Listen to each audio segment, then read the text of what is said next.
إن الحمد لله نحمده ونستعينه ونستغفره ونؤمن به ونتوكل عليه ونعوذ بالله من شرور أنفسنا ومن سيئات أعمالنا. من يهده الله فلا مضل له ومن يضلل فلا هادي له، ونشهد أن لا إله إلا الله وحده لا شريك له، ونشهد أن محمدًا عبده ورسوله. أما بعد، فإن خير الحديث كتاب الله، وخير الهدي هدي محمد صلى الله عليه وسلم، وشر الأمور محدثاتها، وكل محدثة بدعة، وكل بدعة ضلالة، وكل ضلالة في النار. فأعوذ بالله من الشيطان الرجيم. بسم الله الرحمن الرحيم. يا أيها الناس اتقوا ربكم الذي خلقكم من نفس واحدة، وخلق منها زوجها، وبث منهما رجالا كثيرا والنساء. واتقوا الله الذي تساءلون به والأرحام، إن الله كان عليكم رقيبا. يا أيها الذين آمنوا اتقوا الله حق تقاته ولا تموتن إلا وأنتم مسلمون. يا أيها الذين آمنوا اتقوا الله وقولوا قولا سديدا يصلح لكم أعمالكم ويغفر لكم ذنوبكم، ومن يطع الله ورسوله فقد فاز فوزا عظيما. فأعوذ بالله السميع العليم من الشيطان الرجيم. بسم الله الرحمن الرحيم. قاف والقرآن المجيد، بل عجبوا أن جاءهم منذر منهم فقال الكافرون هذا شيء عجيب. أإذا متنا وكنا ترابا ذلك رجع بعيد. قد علمنا ما تنقص الأرض منهم وعندنا كتاب حفيظ. بل كذبوا بالحق لما جاءهم فهم في أمر مريج. أفلم ينظروا إلى السماء فوقهم كيف بنيناها وزيناها وما لها من فروج. والأرض مددناها وألقينا فيها رواسي وأنبتنا فيها من كل زوج بهيج، تبصرة وذكرى لكل عبد منيب. ونزلنا من السماء ماء مباركا فأنبتنا به جنات وحب الحسيد، والنخل باسقات لها طلع نضيد، رزقا للعباد. وأحيينا به بلدة ميتا، كذلك الخروج. كذبت قبلهم قوم نوح وأصحاب الرس والثمود، وعاد وفرعون وإخوان لوط، وأصحاب الأيكة وقوم تبع، كل كذب الرسل فحق وعيد. أفعينا بالخلق الأول، بل هم في لبس من خلق جديد. فأعوذ بالله من الشيطان الرجيم. بسم الله الرحمن الرحيم. ومن يعمل مثقال ذرة خيرا يره، ومن يعمل مثقال ذرة شرا يره. وقال ثم لتسألن يومئذ عن النعيم. وقال الله تعالى وإن تعدوا نعمة الله لا تحصوها.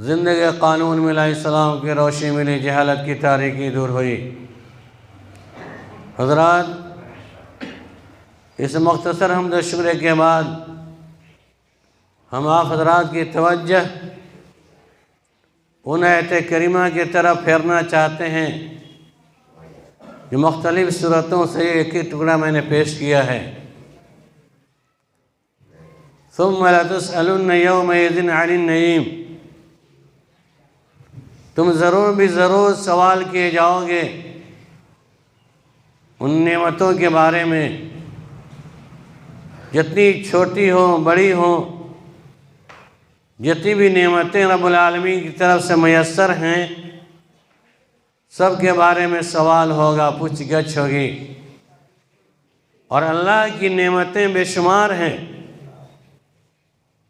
اگر تم اللہ کی نعمتوں کو گننا چاہو، شمار کرنا چاہو تو نہیں گن سکتے ہو۔ ان تمام نعمتوں کے شکرانے میں اللہ رب العالمین کی جتنے بھی ہم تعریف و توصیف بیان کریں کم ہے۔ اور ہمیں جو نعمت ملی ہے اس وقت جو ہماری زندگی چل رہی ہے، اغتنم خمسا قبل خمس کے پیش نظر ہماری اور آپ کی یہ زندگی موت سے قبل بہترین نعمت ہے۔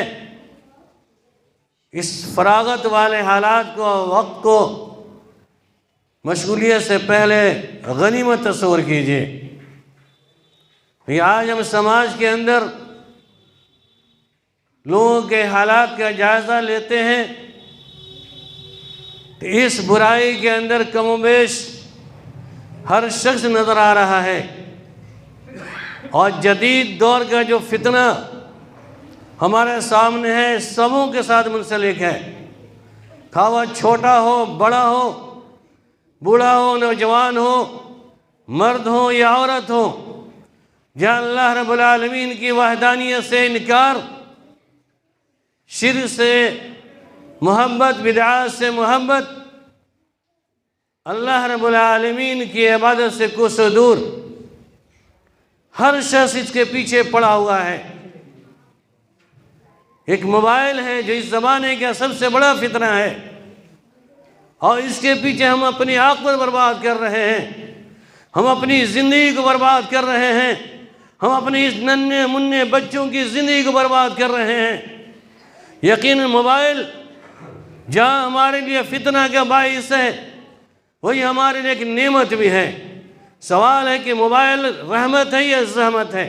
یہ سلسلے میں میری باتیں پہلے دوسری جگہوں پر گزر چکی ہیں، لیکن آج ہم جس سماج میں زندگی گزار رہے ہیں، اکثریت اس نعمت کی حصولیابی کی ناقدری کی شکل میں ہمارے لیے باعث عذاب بنتا چلا جا رہا ہے، ہمارے بچوں کے لیے زیادہ نقصان دہ ثابت ہو رہا ہے، جس کے اندر ہماری مائیں بھی محفوظ نہیں ہیں، ہماری بہنیں بھی محفوظ نہیں ہیں۔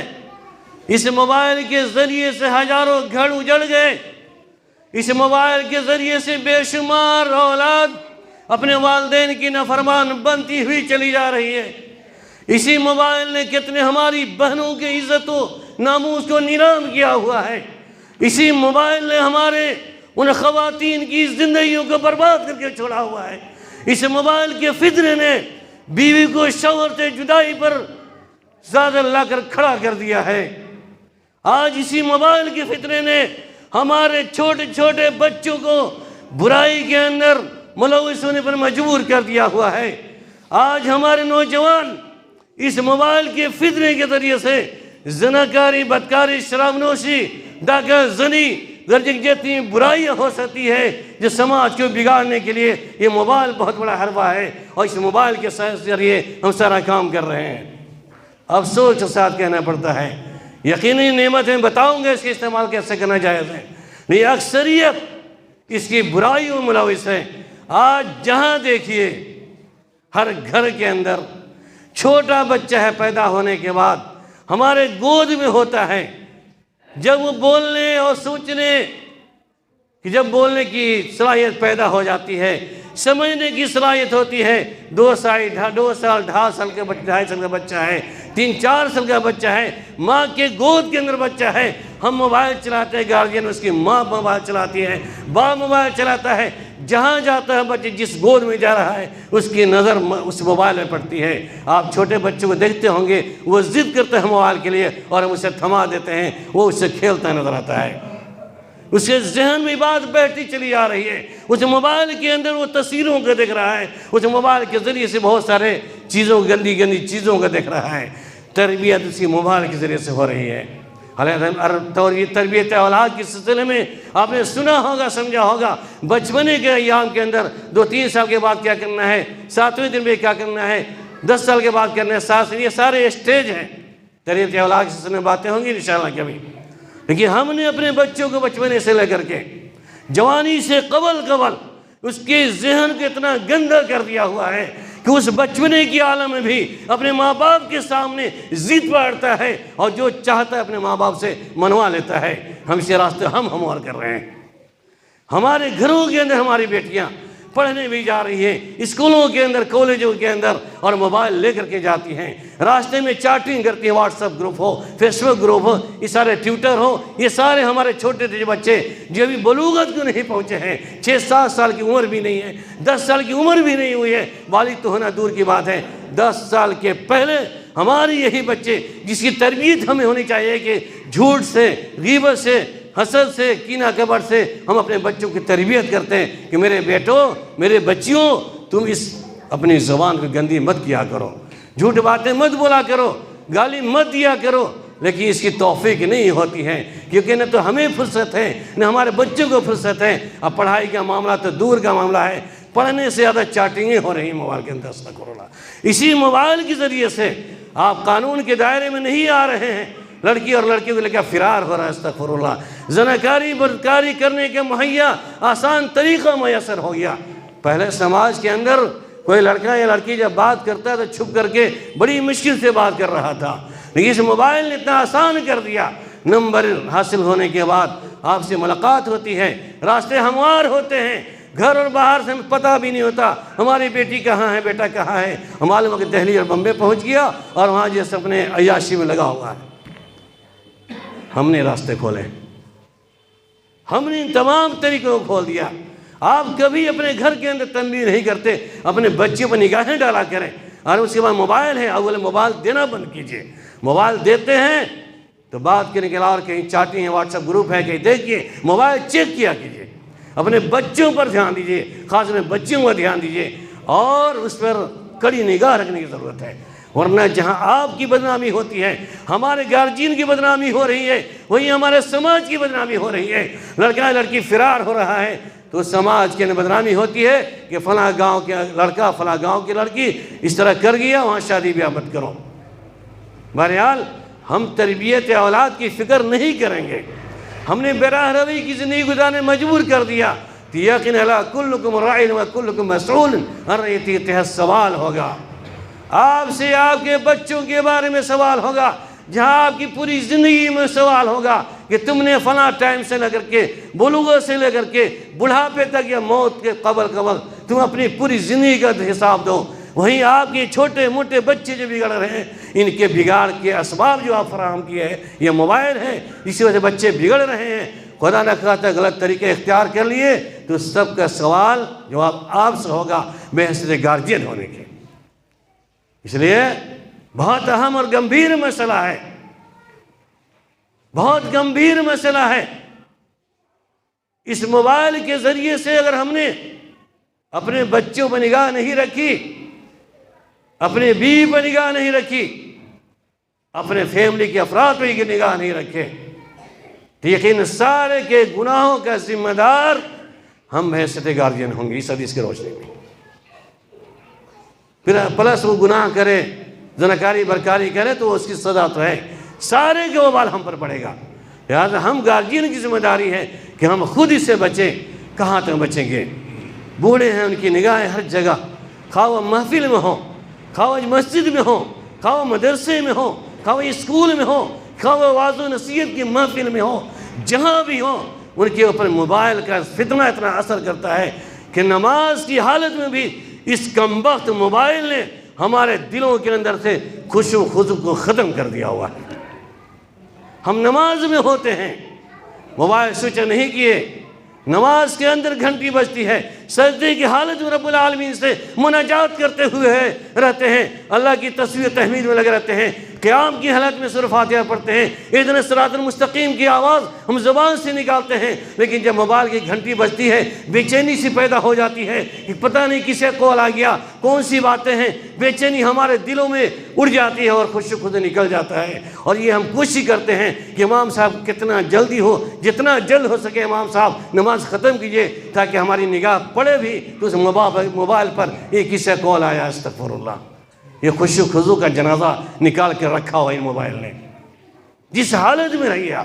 یہاں تو کھانے کے اندر بعض ناہنجار قسم کے لوگ ایسے بھی ہیں جو لیٹرین باتھ روم کے اندر بھی موبائل استعمال کر رہے ہیں، اور آپ کے گھرانے کے اندر آپ کے یہی بچے آپ سے چھپ چھپا کر کے رات میں چاٹنگ کرتے ہیں، رات میں کمبل کے اندر رضائی کے اندر چھپ کر کے موبائل چھپا کر کے گارجین سے نظر چھپا کر کے رات میں گندی فلمیں دیکھتا ہوا نظر آ رہا ہے، غریب لڑکیوں سے چاٹنگ کر رہا ہے، واٹس ایپ کے ذریعے سے بات کر رہا ہے، کال ہی نہیں ہے، واٹس ایپ کے ذریعے سے چاٹنگ کر رہا ہے، باتیں کر رہا ہے۔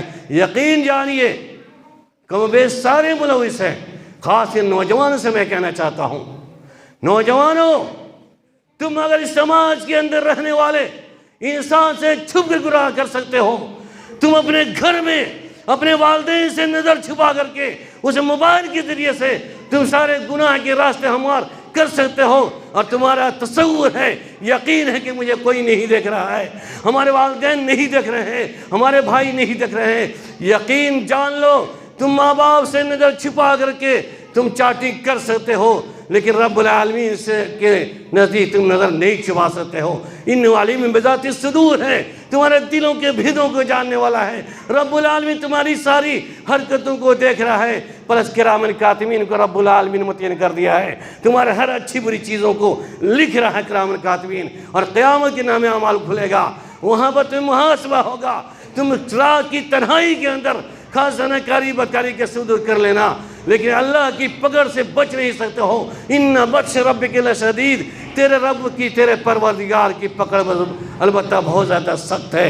میں نوجوانوں سے کہنا چاہتا ہوں، خواہ نوجوان میرے بھائی ہوں، خواہ میری بہنیں ہوں، خواہ میری مائیں ہوں، خواہ وجہ سے میرے اور بھی احباب رشتہ دار ہوں، یاد کر لیجئے آپ اپنے رات کی تنہائی کے اندر اپنے والدین سے چھپا کر کے برائی کا ارتکاب کیا ہے، واٹس ایپ گروپ کے اندر یا موبائل کے اندر گندی فلموں کو دیکھا ہے، گندی تصویروں کو دیکھا ہے، تو یقیناً رات میں آپ اپنے آنکھ سے زنا کر رہے ہیں۔ اللہ کے نبی صلی اللہ علیہ وسلم نے کہا زنا العینین فالنظر، آنکھ کا زنا جسے دیکھنا ہوتا ہے، ہاتھ کا زنا پکڑنا ہے، اور شرمگاہ اس کی تصدیق کرتی ہے، تکذیب کرتی ہے۔ رات کی تنہائی کے اندر اس آنکھوں سے آپ نے، اللہ رب العالمین کی بہت بڑی نعمت ہے، اس نعمت کی ناقدری کرتے ہوئے اگر تم نے گندی فلمیں دیکھی ہے، بی ایف میں تم ملوث ہو، یقین جان رب العالمین کی پکڑ سکتے، گمان کر لینا اس رات کی تاریکی کے اندر ہم چھپ کے برائی کر رہے ہیں، رب العالمین اس رات کی تاریکی کے اندر فرشتوں کو بھیج کے تمہاری روح کو اسی حالت میں قبض کر لے، اس سے تم بچ نہیں سکتے ہو۔ گناہ کرتے وقت تم تصور کر لینا، یاد کر لینا رب العالمین کی پکڑ کو، یاد کر لینا ان فرشتوں کو، یاد کر لینا پلس قبر کی تاریکی کو یاد کر لینا۔ اگر ہماری ابھی موت ہو جاتی ہے برادری کی زندگی میں، بدعمالی میں ہماری موت ہوتی ہے، سماج کے اندر ہماری مصیبت کو دور کرنے والے ہمارے رشتہ دار دوڑ کے چلے آئیں گے۔ یاد رکھنا اس منظر کو، جب تم قبر کی اندھیری گھوٹری میں ہوگے، اندھیری کوٹری میں ہوگے، تمام چیزیں تمہارے سامنے نظر آئیں گی اور وہاں کوئی جواب نظر نہیں آئے گا۔ اس تنہائی کو یاد کرنا، اور اپنے آپ کو رات کے اندر کمبل میں گھس کر کے آنکھ سے زنا کرنے سے بچ جانا۔ رات کی تنہائی میں اٹھ کر کے نیند کو حرام کر کے تم موبائل کی چاٹنگ کر رہے ہو، گندی چیزیں دیکھ رہے ہو، اللہ کے واسطے توبہ کرو۔ اور آنکھ کھلتی ہے، ایک بندے مومن کی علامت یہ ہے جب اس کی نگاہ اٹھتی ہے، جب وہ اس کی نیند ٹوٹتی ہے، اٹھنے کے بعد وہ تہجد کی ادائی کرتا ہے۔ رب العالمین کی عبادت میں اپنی زندگی گزارو، دن میں 5 وقت نماز کی ادائی کرو، اپنے زبان سے، اپنے ہاتھ سے، اپنے پیر سے، اپنے جسم سے، اعضاء جوارح سے کبھی بھی نافرمانیاں مت کرو۔ زبان سے غیبت، شکوہ، شکایت، حسد، کینہ، بغض، عداوت، موضوع طویل ہے، ان تمام چیزوں سے باز آ جائیے۔ اور نوجوان یا جو اس برائی ملوث ہے، یہ موبائل کے فتنے سے باز آ جائیے، ورنہ قیامت کے دن ان تمام چیزوں کے بارے میں کٹ حجتیں قائم کریں گے کہ ہم نے ایسا نہیں کیا۔ کرام کاتبین کے رجسٹر موجود ہوں گے، پلس رب العالمین خود گواہی لے لگا، قرآن ناطق ہے، اليوم نختم على افواہہم وتکلمنا ایدیہم وتشہد ارجلہم بما کانوا یکسبون، کہ رب العالمین قیامت کے دن ہمارے کٹ حجتی کرنے کے بنیاد پر ہم کہیں گے کہ اللہ ہم نے یہ گناہ نہیں کیا تھا، ہم نے یہ ظلم نہیں کیا تھا، ہم نے یہ جرم نہیں کیا تھا۔ قرآن ناطق ہے، قیامت کی رب العالمین جب سامنے سوال کے لیے بلائے گا، کٹ حجتیں قائم کریں گے، اليوم نختم علی افواہہم، رب العالمین ہمارے زبان پر مہر لگا دے گا، سر مہر مار دے گا، وتکلمنا ایدیہم، ہمارے ہاتھ سے گواہی لے لے گا، ہم گواہی، ہمارے ہاتھ ہمارے خلاف گواہی دے گا کہ اللہ یہ تیرے خلاف، اپنے میرے ذریعے سے تیرے خلاف یہ دوسروں سے چاٹنگ کیا کرتا تھا موبائل کے ذریعے سے، یہ اللہ میرے ذریعے سے ناجائز مال کو یہ ہڑپا کرتا تھا، یہ اللہ تیرے حکم خلاف مجھ سے دوسرے بندوں کے تھپڑ مارا کرتا تھا۔ جتنے بھی جرم کیے ہوں گے اپنے ہاتھوں سے، تمام آپ کے اعضاء جوارح گواہی دیں گے، آپ کا پیر گواہی دے گا، آپ کا جسم گواہی دے گا، آپ کی انگلیاں گواہی دیں گی، آپ کی آنکھ گواہی دے گی، آپ کا یہ کان گواہی دے گا کہ اللہ میرے اس کان کے ذریعے سے تو نے یہ پیدا کیا تھا، یہ اچھی باتوں کو سننے کے بجائے گندی باتوں کو سنا کرتا تھا، یہ فلمی گانوں کو سنا کرتا تھا، بری باتوں کو سنا کرتا تھا، غیر محرم لڑکیاں غیر لڑکیاں جو ہیں ان لڑکیوں کی آوازوں کو سنا کرتا تھا، دن رات عیاشی، مکاری، زناکاری، بدکاری کی باتیں کیا کرتا تھا۔ تمام اعضاء آپ کے گواہی دیں گے، وہاں ماجرا کیا ہوگا، کون سی شکل ہوگی، بچنے کی کون سی تدبیر ہوگی، میں پوچھنا چاہتا ہوں۔ کہاں ہیں آپ بھولے ہوئے، کون وہاں پرسان حال ہوگا؟ وہاں پر رب العالمین کے سامنے آپ کے رشتہ دار، قریبی جتنے بھی سارے فرار ہوتے ہوں گے۔ یا ایھا الذین آمنوا انفقوا مما رزقناکم من قبل ان یأتی یوم لا بیع فیہ ولا خلۃ ولا شفاعۃ والکافرون هم الظالمون۔ وہاں نہ تو تجارت کام آئے گی، نہ آپ کے دوست احباب کام آئیں گے، اور نہ کوئی وہاں شفاعت ہوگا، جو ہوگا آپ کا عمل ہوگا۔ لہذا اپنے اعمال کے ذریعے ثابت کریں کہ ہم موحد ہیں، مومن ہیں، ہمارے اندر ایمان کا جذبہ ہے، کوئی بھی اپنے حرکاتوں کے ناس سے برے کام نہیں کریں۔ یہی ایک جہاں یہ زحمت ہے، یہ ایک نعمت بھی ہے موبائل، ان نعمتوں کو استعمال کیجئے، قرآن کی تلاوتیں سنیے، اپنی خبریں بتایا کیجئے، والدین سے، ماں باپ سے دور دراز ہے، ٹھیک ہے استعمال کیجئے، بات تک محدود کیجئے، کسی غیر سے باتیں نہ کریں۔ اس موبائل کے ذریعے سے اپنے دینی پیغامات بھیجا کریں، اس موبائل کے ذریعے آپ کہہ سکتے ہیں، سوال اٹھا سکتے ہیں، مولوی صاحب آپ ویڈیو بنا رہے ہیں، یہ تو موبائل کا کارنامہ ہے۔ یقیناً یہ موبائل ہے، حصول نعمت کے طور پر ہے۔ اس موبائل سے ویڈیو بنانے کے بعد پورے دنیا کے لیے تصویر، موبائل اور ویڈیو آج کی تقریر خطبہ جائے گا۔ اس سے بہت سارے لوگ سنتے ہیں، فائدہ اٹھاتے بھی ہیں۔ میں شروع میں نہیں بنا رہا تھا 10 سالوں تک، لیکن 4 سالوں سے، سال بھر سے میں بنا رہا ہوں، کیونکہ لوگوں کا ڈیمانڈ ہوا کہ آپ کی تقریر واٹس ایپ آنی چاہیے، گروپ میں آنا چاہیے۔ الحمدللہ بہت سارے ایسے فائدے ہوئے ہیں، بہت سارے لوگوں نے کمنٹ کیا کہ اس سے اور اس کے دلائل مجھے چاہیے۔ بہرحال اگر ان چیزوں کا استعمال کرتے ہیں، تقاریر کو لگائیے، احادیث نبویہ کو لگائیے، قرآن کی تلاوت ترجمے کے ساتھ سنیے، یہ نعمت ہے آپ کی زندگی کے لیے، آپ کی اصلاح کے لیے نعمت ہے۔ لیکن نہیں، شیطان کے بہکاوے میں آ کر اسی موبائل کو اگر استعمال کر لیا ہے گانا سننے کے اندر یا غلط قسم کی باتوں کرنے کے اندر، تو یہ موبائل جان ہے، یہ زحمت ہے، عذاب الہی کو دعوت دینا ہے یہ موبائل۔ ایسے دعوت کام کرتے ہیں جس طریقے سے اللہ کے نبی صلی اللہ علیہ وسلم بڑے بڑے رؤسا کے بعد خطوط لے کے بھیجا کرتے تھے، ویسے ہی واٹس ایپ ایسا گروپ ہے موبائل کے ذریعے سے آپ کافروں تک، مشرکوں تک، دور دراز لوگوں تک اسلام کی باتوں کو پہنچا سکتے ہیں۔ الحمدللہ اسے فائدہ پہنچا رہے ہیں لوگ، دعوت کام اس سے استعمال کر رہے ہیں۔ تو اب استعمال موبائل ہے تو نعمت کی بطور تصور کیجئے اور اس کا استعمال کیجئے جائز طریقے کے اندر، ورنہ ناجائز استعمال کریں گے تو یہ موبائل بھی کیا حساب کتاب ہوگا آپ کی پوری زندگی کے بارے میں۔ لہذا ایک نعمت جو رب العالمین نے متعین کیا ہے، عطا کیا ہے، اس کو نعمت تصور کرتے ہوئے اس کے استعمال جائز طریقوں میں کریں، ناجائز طریقے مت کریں۔ خواہ بوڑھے ہوں، عورتیں ہوں، بچے ہوں، بالخصوص نوجوانوں باز آ جاؤ۔ اس موبائل نے ماں باپ کے ساتھ جتنا برا سلوک کرنے کا پیغام دیا ہے، بیوی کے ساتھ، بچوں کے ساتھ۔ ایک بچہ ہے موبائل میں ٹاپنگ کر رہا ہے، ٹائپنگ یا چیٹنگ، آپ اس کو بلائیے بحث گارجین کے، باپ ہیں بلا رہے بیٹا آؤ ذرا پانی لا تو فلاں کام کرو، جو رکیے نہ آتے رہیں۔ ماں ٹرتی رہتی ہے، بہن چلاتی ہے، ماں چلاتی ہے، بیٹا بات نہیں مانتا ہے، بیٹی موبائل میں ملوث ہے، ماں تڑک رہی ہے، تڑپ رہی ہے، آواز دیتی ہے، ماں کی آواز سے بیٹی نہیں جا رہی ہے، بھائی کی آواز سے بہن نہیں جا رہی ہے۔ یہ سارے ذرائع ہمارے متعین ہیں، لہٰذا ان تمام چیزوں پر سبوں کی نگاہ رکھنے کی ضرورت ہے اور اپنی زندگی کو تبدیل کرنے کی ضرورت ہے۔ ہم جس برائے روی کی زندگی گزار رہے ہیں، ہم کوسوں دور ہیں رب العالمین سے۔ یقین جانیے قیامت کے دن جہاں بہت سارے سوالات ہوں گے، ثم لتسألن یومئذ عن النعیم فمن یعمل مثقال ذرۃ خیرا یرہ ومن یعمل مثقال ذرۃ شرا یرہ۔ ہر چھوٹی بڑی چیزوں کا، اچھی چیزوں کو بھی، بری چیزوں کے بھی سب دیکھے گا، نام اعمال کو دیکھے گا اور سب کے بارے میں سوال ہوگا۔ اللہ کے نبی صلی اللہ علیہ وسلم نے کہا تھا لا تزال عبد یبدأ یوم القیامہ حتی تسأل عن 40۔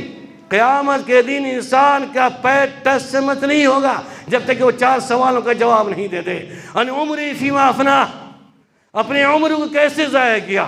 یہ 70 سالہ زندگی جو ملی ہے میرے بھائیوں، یہ 70 سالہ 60 سالہ زندگی جو ملی ہے، مجھے معلوم نہیں، آپ کو پتہ نہیں آپ کی زندگی 50 سال، 40 سال، 60 سال، 80 سال ملے یا نہ ملے۔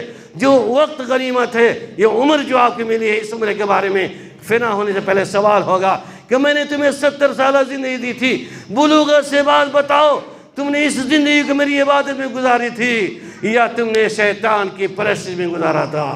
آج اکثریت مسلمانوں کی حالت یہ ہے کہ اللہ کی عبادت سے کوسوں دور ہم اپنے نفس کی پیروی کرتے ہوئے چلے جا رہے ہیں، ہم شیطان کی پیروی کر رہے ہیں، ہم یہود و نصارہ کی پیروی کر رہے ہیں، ہم مشرکوں کی پیروی کر رہے ہیں، ہم غافلوں کی نقالی کرتے چلے جا رہے ہیں۔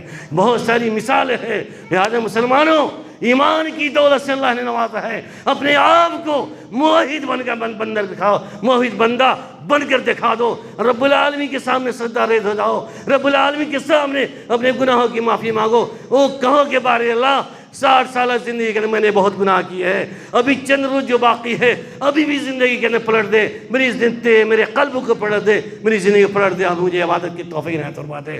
آپ دعائیں کیجئے رب العالمین سے، سوال کیجئے، رب العالمین غفور رحیم ہے، مصرف القلوب ہے، دلوں کو پلٹنے والا ہے۔ اور آپ نے ابھی تو نماز کی پابندی نہیں کی ہے تو اللہ کے واسطے توبہ کیجئے، اس عمر کو غنیمت جانیے، اپنی زندگی کو غنیمت جانیے۔ رب العالمین کے سامنے سوال ہوگا کہ تم نے 60 سالہ زندگی کو کہاں ضائع کر دیا؟ اللہ کی عبادت میں ضائع کیا ہے کہ شیطان کی عبادت میں تم نے ضائع کیا ہے؟ سوال ہوگا، کیا جواب ہوگا؟ فیصلہ کر لیجئے۔ عن علم ہی، علم کے بارے میں سوال ہوگا کہ تجھے میں نے علم دیا تھا، شریعت کا علم دیا تھا، تمہیں جانکاریاں ہو چکی تھی، خواہ کسی بھی راستے سے ہو، پڑھ کر کے ہو، مطالعہ سے ہو، حاصل کر کے ہو، تمہیں پتا تھا توحید کیا ہے، شرک کیا ہے، نماز چھوڑنے کی مذمت کیا ہے، جھوٹ بولنے کی سزا کیا ہے، حسد کینہ بغض عداوت کی سزا کیا ہے، گالی دینے کی سزا کیا ہے۔ ہم نہیں سمجھتے ہیں کہ اس میں کوئی بھی ایسا مسلمان ہوگا، اس مسجد کے اندر موجود مسلمان، خواہ مرد ہو یا ہماری خواتین بہنیں ہیں، مجھے یقین نہیں ہے یہ کوئی ایسا مرد اور عورت یا کوئی ایسا شخص ہے جس کا پتہ نہ ہو کہ نماز چھوڑنا حرام ہے، نماز چھوڑنا مشرکانہ عمل ہے، جھوٹ بولنا حرام ہے، مال اکل حلال استعمال کرنا جائز ہے، اکل حرام سے اجتناب جائز ہے۔ بچوں کے ساتھ، والدین کے ساتھ، ماں باپ کے ساتھ، بوڑھوں کے ساتھ، رشتہ داروں کے ساتھ، قریبی رشتہ داروں کے ساتھ، سب جتنے ہیں تمام رشتہ داروں کے ساتھ کیسے سلوک کرنا چاہیے، تقریباً سارے لوگوں کو اس کا علم ہے۔ یقیناً مجھے یقین ہے، اللہ کی ذات سے یقین ہے، تمام چیزوں کا علم آپ کو ہے اور آپ نے عمل نہیں کیا۔ جاننے کے بعد بھی، یہ علم کی حصولیابی کے بعد آپ نے عمل نہیں کیا، یہ سمجھ لیجئے اس علم کی سزا ملے گی کہ جانتے ہوئے تم نے غلط کیوں کیا۔ ایک عالم کی سزا تو بہت زیادہ ہے، اور جتنا علم آپ لوگوں کو خطبہ کے ذریعے سے دیتی ہے آج تک، اتنا پر عمل نہیں کرتے ہیں تو رب العالمین سوال کرے گا، بتاؤ ظالموں، میں نے تم کو شریعت کا علم دیا تھا، تم نے عمل کیوں نہیں کیا؟ تم نے میری پیروی چھوڑ کر شیطان کی پیروی کیوں کی؟ کہاں بچ کے جائیں گے؟ یہ کہتے ہیں کہ مولوی صاحب کی باتیں مولوی سننے گے، یہ نہیں، مولوی ٹھیکیدار نہیں ہے، مولوی کے کام بتا دینا ہے۔ اور کوئی مولوی ٹھیک ہے، کوئی عالم دین اگر غلط کرتا ہے، نہیں بتاتا ہے کہ تمہارے علم کا صدور ہوتا ہے، اس کی بھی سزا ہوگی، یا کوئی عالم دین جانتے ہوئے غلط کام کرتا ہے، اس کی بھی سزا ہے۔ اللہ کے نبی صلی اللہ علیہ وسلم نے بیان کیا تھا، ایک عالم دین جو شریعت کیا پابند ہے علوم کی حصولیابی کے بعد، اگر عمل نہیں کرتا ہے، قیامت کے دن جہنم کے اندر گوتا کھاتا ہوا ہوگا اور اپنی تمام ہتھیلیوں کو باہر گھسیٹتا ہوا ہوگا، اس طرح چکی پر جیسے گدھا ناچتا ہوا ہوتا ہے۔ یہ ٹھیک ہے، الگ بات ہے، لیکن جتنا علم علماء کرام کے ذریعے سے، اس خطبے کے ذریعے سے ابھی تک آپ کو دی گئی ہے، کتنا پرسنٹ آپ عمل کرتے ہیں؟ اگر آپ عمل نہیں کرتے ہیں، اس کا جواب آپ کو دینا ہوگا اور لازمی ہوگا، آپ بچ نہیں سکتے ہیں۔ جتنا علم آپ کو مل گیا ہے، مال کے بارے میں ہے کہ کہاں سے حاصل کیا اور کہاں خرچ کیا، حلال طریقے سے حرام طریقے خرچ کرنے کی بھی ذرائع حدیث قرآن کے اندر آپ لوگ جانتے ہیں۔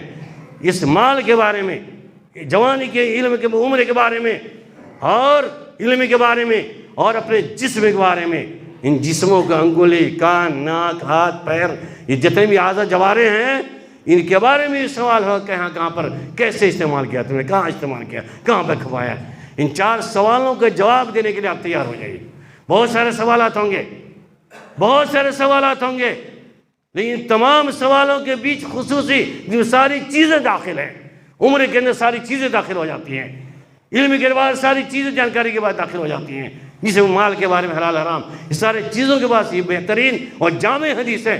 ہر بندہ اگر ان تمام یہ 4 سوالوں کا صرف جواب حل کر لے تو میں سمجھتا ہوں، یقین کرتا ہوں انشاءاللہ رب العالمین کی ذات سے امید ہے کہ اس کے بیڑا پار ہو سکتا ہے، لیکن نہیں، اس کی کوئی فکر نہیں ہے۔ ہر شخص اپنے موج مستی میں ہے، ہر شخص منمانی زندگی گزار رہا ہے۔ جتنی قرآن کی آیتیں ہیں غیر قوموں کی مشابہت سے بچنے کی، سارے ہم کر رہے ہیں۔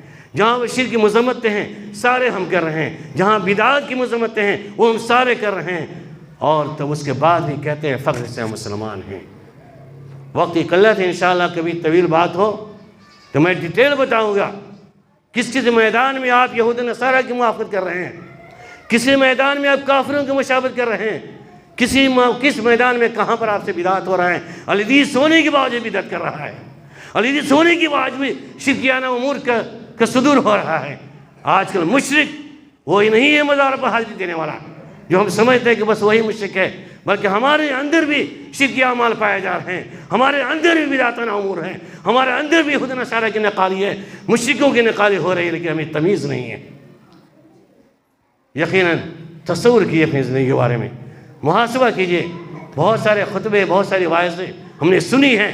آخری بات، تمام خطبوں کو ہم نے پامال کیا ہے، تمام خطبوں کو سننے کے ہم نے پامال کیا ہے۔ آخری بات عبرت کے مقام ہے کہ اللہ کے نبی صلی اللہ علیہ وسلم نے ایک مرتبہ ایسا خطبہ دیا، ایک خطبہ کے اثر نے لوگوں کی زندگی میں جو بھونچال پیدا کر دیا تھا۔ کاش کہ ہماری زندگی میں ایسا بھونچال پیدا ہو جائے۔ اللہ کے نبی صلی اللہ علیہ وسلم کا ایک مرتبہ واعظ تھا، بہت ہی فصیح و بلیغ واعظ تھا۔ آپ صلی اللہ علیہ وسلم خطبہ جب دے رہے تھے، صحابہ کرام کا احساس ہوئی کہ ایسا خطبہ ہے، لگتا ہے آپ کے جدائی کا خطبہ ہے۔ اللہ کے نبی صلی اللہ علیہ وسلم خطبہ دیتے ہوئے کہا تھا، اللہ کے نبی صلی اللہ علیہ وسلم جو خطبہ دیا تھا یاد کرنے کے لائق ہے۔ آپ نے کہا تھا، اللہ صحابہ کرام اے لوگوں، فَمَنْ يَعِيشُ مِنْ بَعْدِي، جو شخص میرے بعد زندہ ہوگا، جو شخص میرے بعد زندہ ہوگا، بہت سارے اختلافات دیکھے گا۔ اور اس خطبے کے درمیان صحابی رسول بیان کر اتنا دردناک خطبہ تھا، اللہ کے نبی صلی اللہ علیہ وسلم کا اتنا دردناک خطبہ کہ آپ صلی اللہ علیہ وسلم کے خطبہ سننے کے بعد ذرفت منها العیون ووجلت منها القلوب، ہم لوگوں کے دلوں میں کب کبھی پیدا ہو گئی تھی، ہمارے آنکھوں سے آنسو جاری ہو گیا تھا۔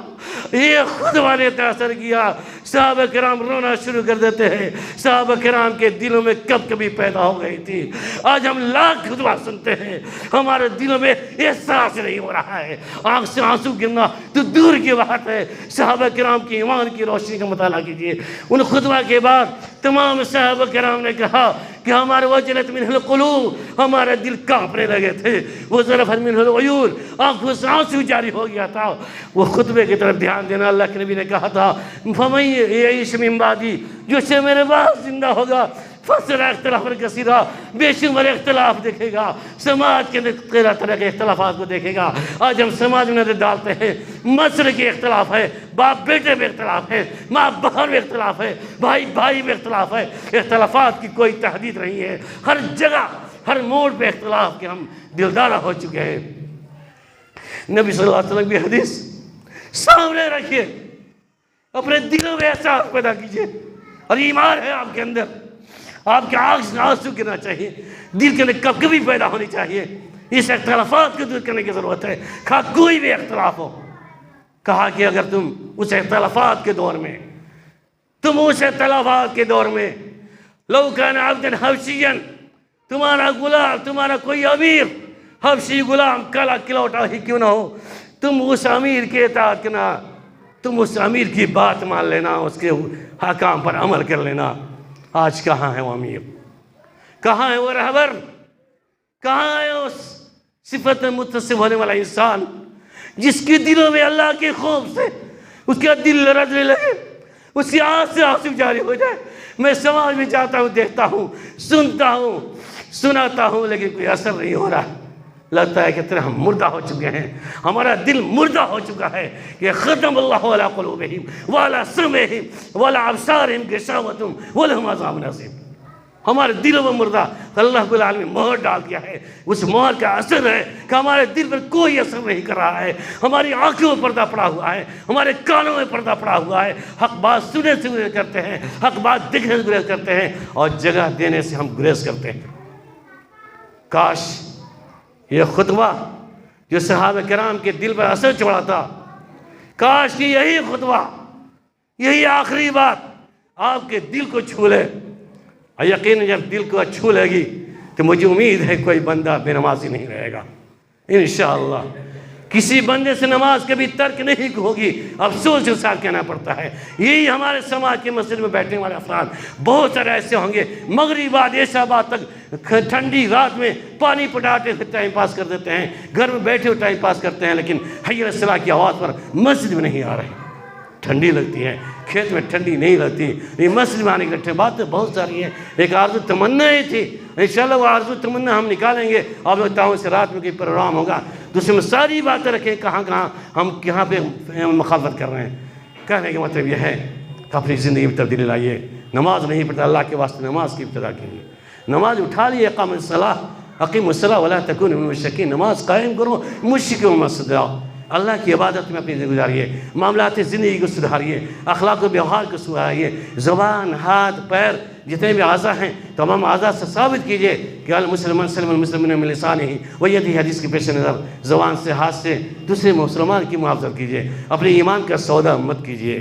ہم امتی ہیں، محمدی ہیں، ہم محمد رسول اللہ صلی اللہ علیہ وسلم کلمہ پڑھا ہے، ان کی امتی ہیں۔ ایسا نہ ہو کہ اللہ کے نبی صلی اللہ علیہ وسلم حوض کوثر یعنی جام شہادت، جام کوثر پلانے سے میں دھتکار کر بھگا کر باہر کر دے، وہ دین نصیب نہ ہو۔ رب العالمین سے دعا کرتے ہیں کہ بار الہ ہم تمام جو ہمارے دلوں میں غفلت، سستی، قہری بھری پڑی ہے، ان تمام چیزوں کو تو ختم کر دے بار الہ۔ ہم تمام مسلمانوں کے دلوں میں اپنی محبت جانگزی کر دیں بار الہ۔ ہم تمام مسلمانوں کے اندر یہود و نصارہ کی مخالفت کرنے کی توفیق عنایت فرماتے ہیں بار الہ۔ ہم تمام مسلمانوں کے دلوں کے اندر منافقت سے، شرک و بدعت سے اور کفار کی نقالی سے بچنے کی توفیق عنایت فرما دے۔ یا مصرف القلوب صرف قلوبنا علی دینک وطاعتک، اے دلوں کے پھیرنے والے ہم تمام خطا کار گناہگار بندوں کے دلوں کو پھیر دے، یہ دل تیرا ہے، یہ رب العالمین ہم سوال کرتے ہیں، ہم گناہگار بندے کے دل کو پاک و صاف کر دے، عقیدہ توحید گامزن کر دے، شرک بدعات کی گندگیوں سے ہمارے دلوں کو تو پاک و صاف کر دے۔ یا مصرف القلوب صرف قلوبنا علی دینک وطاعتک، یا مقلب القلوب ثبت قلبی علی دینک وطاعتک، آمین تقبل یا رب العالمین، وآخر دعوانا ان الحمد للہ رب العالمین۔ بارک اللہ لی ولکم فی القرآن العظیم ونفعنی وإياكم بالآيات والذکر الحکیم، انہ تعالی جواد ملکم بالرؤوف الرحیم۔